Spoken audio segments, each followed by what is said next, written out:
3 things to understand about polygamy. A. If it's not from God, it's from the enemy. B. Understand the plan of the enemy. And C. Understand that you have a holy calling. Join me in my search for the truth about polygamy.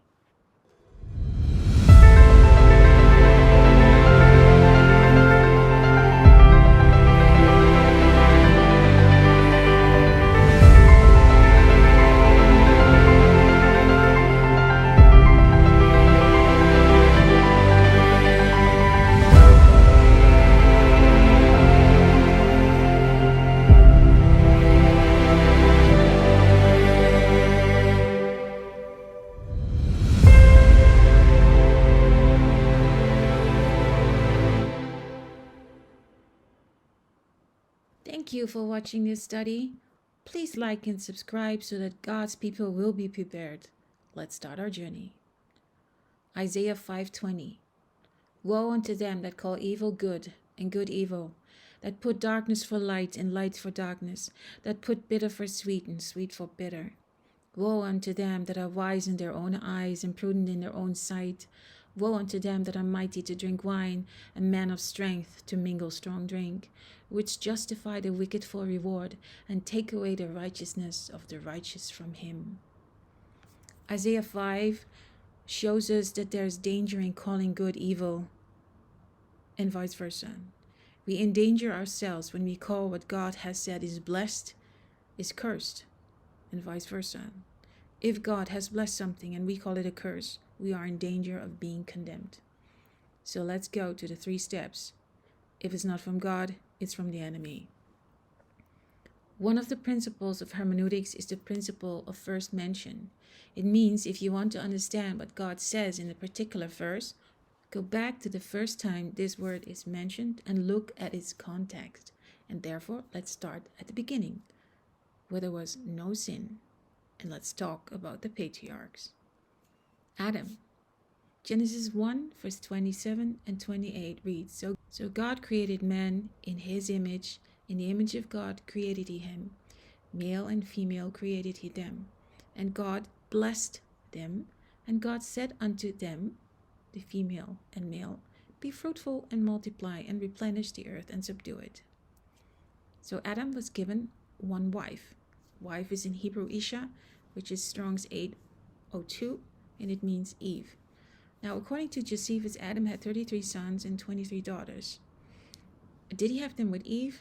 Probably yes, because nowhere do we read that Adam was given more wives. Because it wasn't that Adam opened his eyes and he saw 5 beautiful women. He saw Eve, one beautiful woman. Adam and Eve were given the task to multiply themselves, and out of these came sons and daughters. According to Josephus, the animals came by Adam in pairs of 2. So the purpose of one man and one woman is to make one new creature. Understand the plan of the enemy. After the fall of man, we see 2 genealogies. We see the seed of the woman and the seed of the serpent, if you read Genesis 3:15. Satan the deceiver had but one wish, which was to be like God, if we read Isaiah 14:14. And what better way to become like God, to make sure that the humans, who were made after the image of God, followers of him, by giving them different laws. Telling men you can do whatever you want, knowing it would take mankind down. That would become his strategy. Now the part in chapter 4 is the start of the genealogy of the serpent. Out of the line of Cain came the seed of evil. And only 5 generations after Cain, we read about Lamech. Lamech didn't just take multiple wives, he was also a murderer, as we read in Genesis 4:23.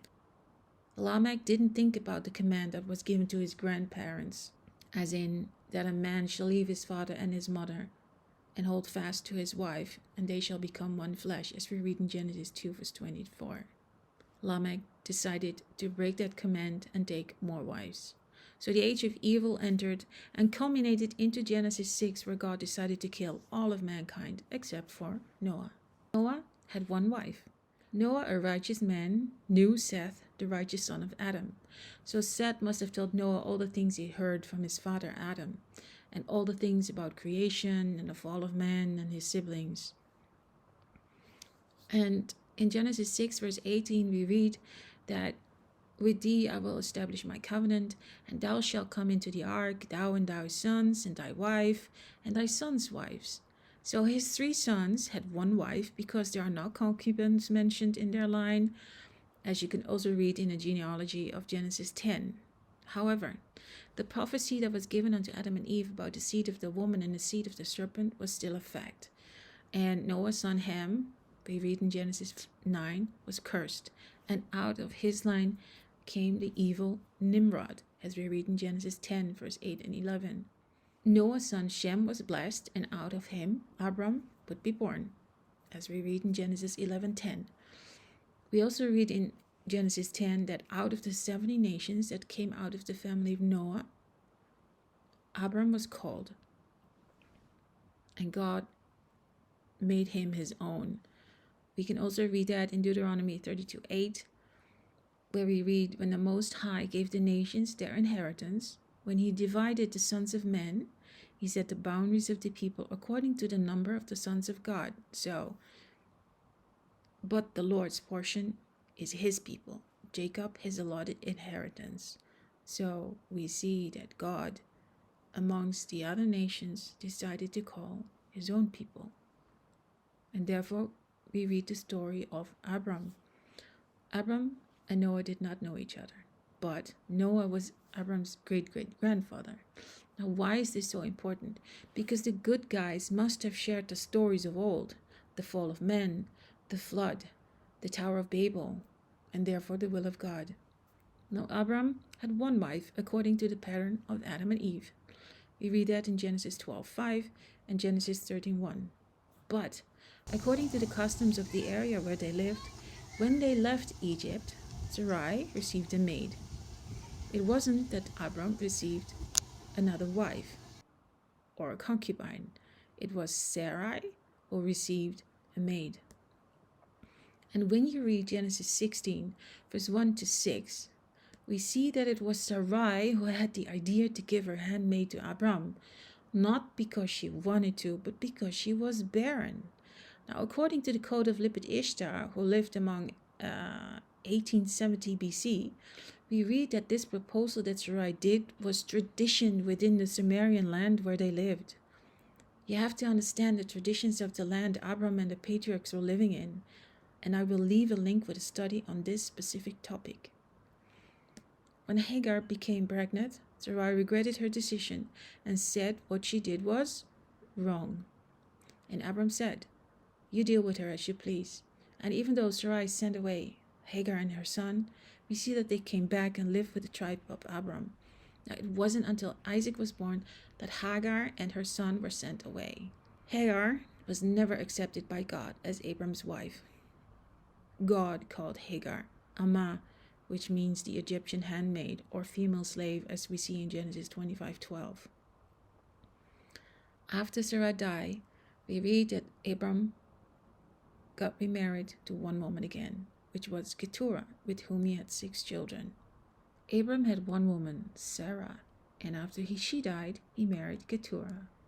Isaac had one wife, as we read in Genesis 25:40, and Isaac was 40 years old when he took Rebekah to wife. Jacob was supposed to have one wife, but he got betrayed into marrying the older sister. He would have married Rachel only if it was up to him. Now, according to the tradition of the pagans, one would receive a handmaid or concubine. A concubine did not have the status of wife. It was Laban who gave his handmaid to his daughter Leah and Rachel, as you read in Genesis 29:24 and 25. It wasn't Jacob who asked for these handmaids. If Laban would have lived approximately 500 years later, he could have not done this, because by the time Israel would be a nation of their own, they were given new laws.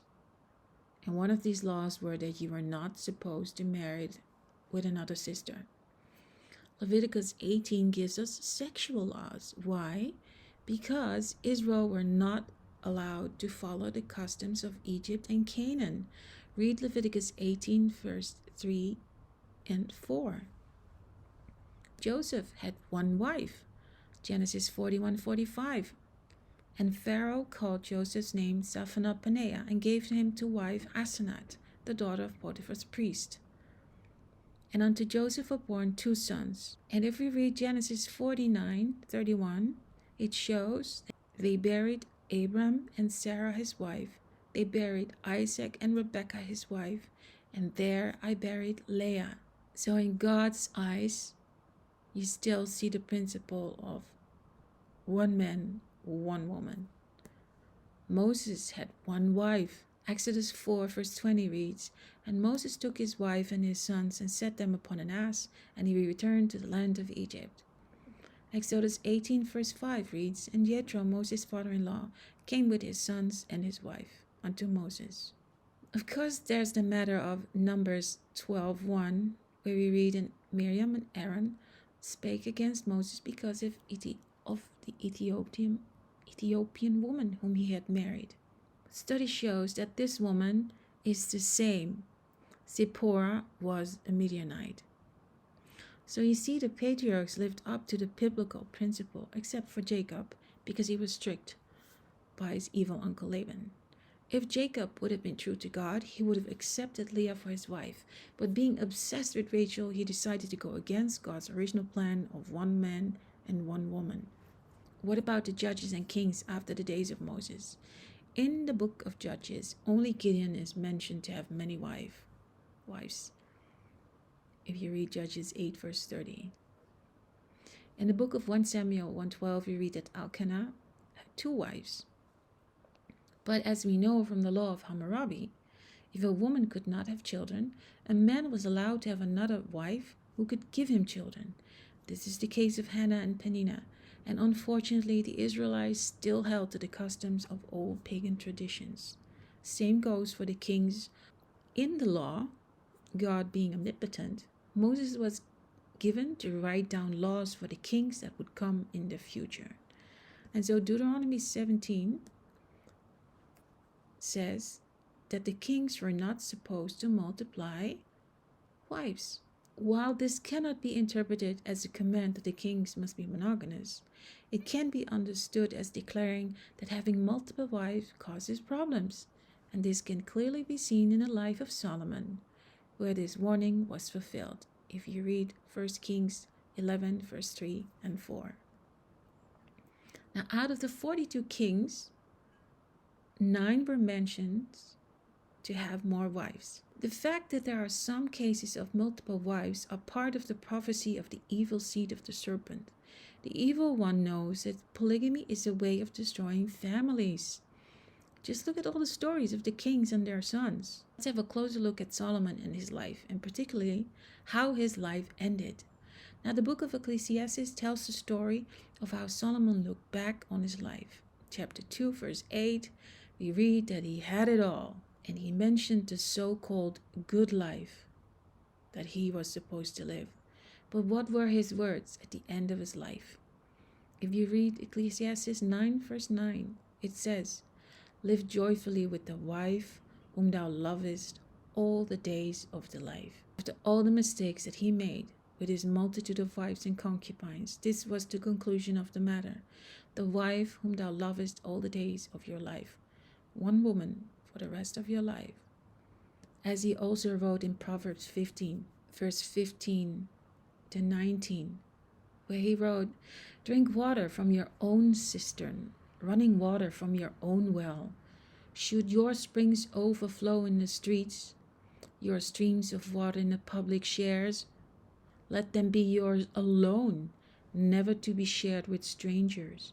May your fountain be blessed, and may you rejoice in the wife of your youth, a loving doe, a graceful deer. May her breast satisfy you always. May you ever be intoxicated with her love. This cistern is not a literal source of water he is describing. It is poetry about the woman of your youth that you are supposed to love the rest of your life. Proverbs 19 verse 22 reads, "He who finds a wife, singular, finds what is good and receives favor from the Lord." It would seem that in the Old Testament, God tolerates polygamy and other practices as he does divorce, as in that he's happy with it. Every man who had multiple women had to pay the price if you read all their stories. Make no mistake, just because God allows things because of free will doesn't mean that your actions will not have consequence in this life or the next. Understand that you have a holy calling. 2 Timothy 1:9 reads, "Who saved us and called us to a holy calling, not because of our works, but because of his own purpose and grace, which he gave us in Jesus Christ before the ages began." The silence of God does not connote approval. Just because something is mentioned in the Bible does not mean it is good for man. For example, God permitted divorce because of the hardness of the hearts, if we read Matthew 19 verse 8. But to permit reluctantly is not to endorse or be pleased. And the shift came when Jesus entered the stage. Jesus would start to restore us back to how it was in the beginning. And what few people know is that the Romans did not practice polygamy, like the ancient people, but monogamy. And Paul writes about the husband of one wife. In the New Testament, in 1 Timothy 3, verse 2 and 12, and Titus 1:6, Paul writes about the husband of one wife in a list of qualifications for spiritual leadership. And if you read Ephesians 5 and Colossians 3, it is clear that Paul is addressing all the husbands and wives among the Colossian believers, not stating that a husband might have multiple wives. And in contrast, Ephesians 5 is specifically describing the marital relationship. If polygamy were allowable, according to Paul, the entire illustration of Christ's relationship with his body, the church, and the husband-wife relationship would fall apart. Polygamy, whenever prominently dealt with in Scripture, i.e. mentioned more than just noted in passing, always spelled trouble with a capital T. Whatever one may argue with regard to the Old Testament's approach to marriage, Jesus makes it clear that we are going back to plan A, which is one woman, one man in a stable, lasting, fruitful relationship of mutual support. Beware also that polygamy is the next taboo targeted for overturning. In the wake of the legalization of gay marriage, pedophilia, polygamists and their supporters are insisting that the Bible approves of this way of life. Just do a web search on polygamy and you will see many sites devoting to this thinking and to its promotion. The basic message must be this: while reporting the existence of polygamy, the Bible also describes the consequences, which were nearly always violent. The biblical teaching, therefore, is clear. Don't do polygamy. God is a merciful God. He allowed us humans many things, even in our sins. Remember also that when Jesus debated the Jews about divorce and marriage, he didn't go back to the laws of Moses, but to the beginning, because the laws of Moses permitted things because of the hardness of people and custom of ancient Sumerian days. Remember the plan of the enemy? What is the best way to destroy society? That is to change what God has ordained, which is family. One man in a covenant with one woman. Satan, who is the one who deceived us into gay sex, animal sex, dead people sex, children's sex, no sex as in celibacy, and yes, polygamy. Remember, if it's not from God, it's from the enemy. Polygamy, a lifestyle only the rich and famous could live. But why would you as a man do that to your fellow brother, taking away his opportunity to find a woman of his own to start a family? Back in the ancient days, they would put women in a harem, taking away the probability of men starting their own family. Your actions and words reveal which God you serve, the true God or the false God. There's nothing new under the sun. But in the end days, sin will be the downfall of men. Choose therefore which God you want to serve. What about statements? What about Genesis 25:6, where we read, "But unto the sons of the concubines which Abram had, Abram gave gifts and sent them away from Isaac his son while he had lived." The translators wrote concubines plural, which is not correct because if you read it in the context, it is singular. Abram had one wife, Sarah. Hagar was never given the status of wife. She remained the handmaid of Sarah. What about Exodus 21, verse 7 to 11, where God gave a law how to deal with slave women? Now, this law was given because God knows the hearts of men. He knew that if a man was bored with his slave woman and wanted to marry another woman, he would no longer take care of the slave woman. So God says, knowing the hardness of men, if you marry another woman, you cannot neglect the former one. You still have to take care of her and make sure she has clothes, she has food, and even your love, because you had to have sex with her. You had to fulfill your marital duties. And if you read Eliot's commentary for English readers, he says, polygamy is viewed as lawful in this passage, as elsewhere generally in Mosaic law, which did not venture to forbid, though to some extent discouraging it.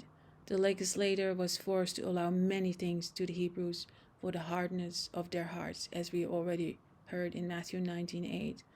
Pulpit commentary says, if he married her himself and then take another, even legitimate wife, her food, her raiment, and her duty of marriage shall not be diminished. She shall retain during her life all the privileges of a married woman. So again, out of the hardness of men, he put this in the law of Moses. What about God naming Israel and Judah? Is God himself a polygamist? Now, why would God go against his own plan? Of course, is God not a polygamist? Back then, he chose one people. But because of the sin of this people, they split into two countries, which is the northern tribe called Israel or Ephraim, and the southern tribes called Judah. But God, as we see in Revelation, has one wife. What about 2 Samuel 12, verse 8, where it reads, I gave thy master's wives into thy bosom. Eliot's commentary for English reader says, in 2 Samuel 12, the prophet enumerates the chief favors and blessings shown to David, and these are so brought out to show not only his base ingratitude, but also the unreasonableness of his particular sin. We are told of only one wife of Saul, as we read in 1 Samuel 14, and of one concubine, who was taken by Abner. If he had others, David certainly could not have taken them until more than 7.5 years after Saul's death. The prophet refers to the Oriental custom that the new king had a right to the harem of his predecessor. Pulpit commentary reads, these words probably mean that as the whole possessions of his predecessor belonged, by Oriental custom, to the next occupant of the throne, David might have claimed the entire household and the wives, both of Saul and Ishabed, as his own, though apparently he had not done so. As far as we know, Saul had but one wife and one concubine. Of Ishabed's family arrangement we know little, but his harem, if he had one, would become the property of David. But independently of this, the permission of polygamy had made it possible for him to take any of the daughters of Israel and Judah to wife, and he had freely availed him of this license. Yet not content, he had lusted after a married woman, and he got rid of her husband by murder. So, does 2 Samuel 12 verse 8 condone this polygamy thing? No, this law has to do with Oriental customs. What about the levirate marriage from Deuteronomy 25? Pulpit commentary says, if a man who was married without issue, his surviving brother was required to marry the widow so as to raise up a successor to the deceased who should be his heir. The brother who refused this duty must be publicly disgraced. The design of this institution, which was not originated by Moses, but came down from early times, which we can read in Genesis 38:8, and is to be found amongst other nations than the Jews, and that even in the present day, was to preserve a family from becoming extinct and secure the property of a family from passing into the hands of a stranger.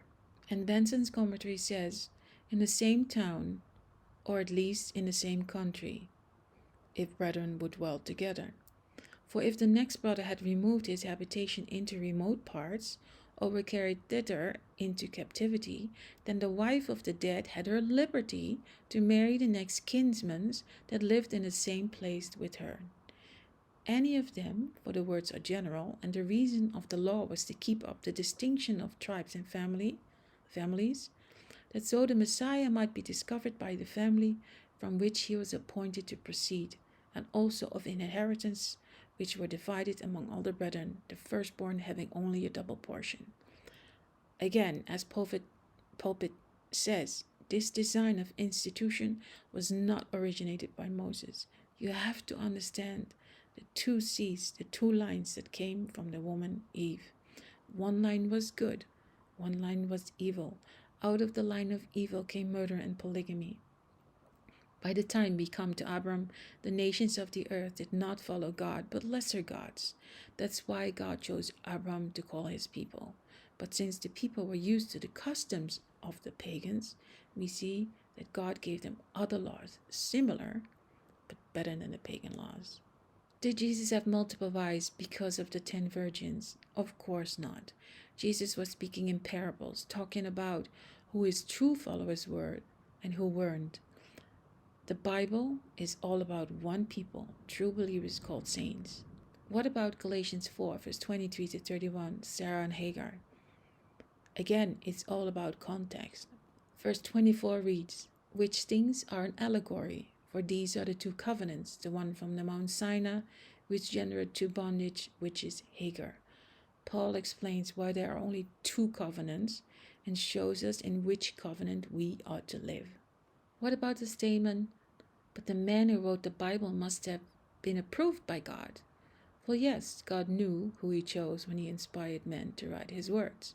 However, only 3 of them were announced righteous if we read Ezekiel 14:11, which were Noah, Daniel, and Job.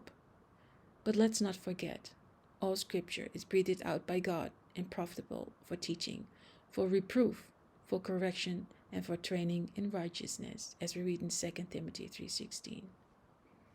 I hope this study helped with this topic on polygamy, because some men are trying to convince themselves and others that this is according to God's will. But please watch and pray for yourselves so that you may be righteous when Jesus returns. Please don't forget to like this video and share this as much as possible. Also, click the subscribe button so you don't miss it when I upload a new study. Shalom.